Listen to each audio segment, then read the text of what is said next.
अभी उल्टा रूट पकड़ लेली टूर के। कत टूर पर कत जा रहल छी अपना सब यो? एहे बचा के थारे दही में ने लात पड़ जाए नहीं तो नुकसान हो जाए। कमला तटवन जा रहा है। कत? कमला तटवन। कमला तटवन तो नहीं है, छहर पर हम जा रहा है। छहरे के कमला तटवन। रास्ता देखियो कते सुंदर है। रास्ता 80 के स्पीड में आओ, आँख मुनि के आ जा दियो सीधे। रास्ता देखियो ना कते खराब छै। मैं तो कहै छी जे कते सुंदर रास्ता है, आँख मुनि के चलबे वाला। ते बस आदमी तो यहाँ के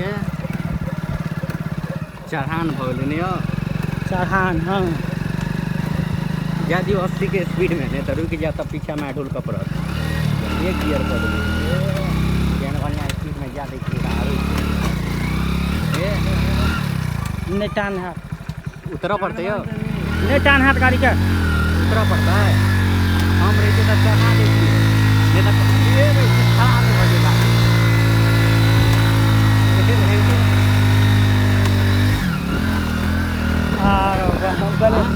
पहले पीछे मार के गोल कर लगे केनाइटो के पास तो के लिखियो तो के नहीं तो वही जो लगे चले जना चक्का खराब हो गए बस अपने तौर में गाड़ी ऊपर से।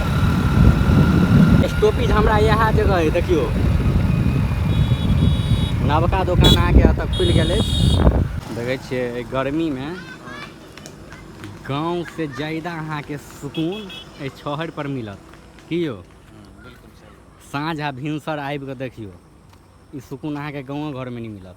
नहियो हवा बहत तो बिना हवा के हवा लगत रहत छहर पर। देखे छे बच्चा सबके धियापुता के खेल कूद एकदम से दौड़ रहा है, मस्ती कर रहा है।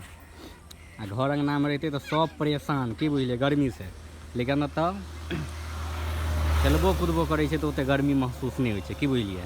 देखे छे ने, देख रहल छे ने, यह छे अपन मिथिला।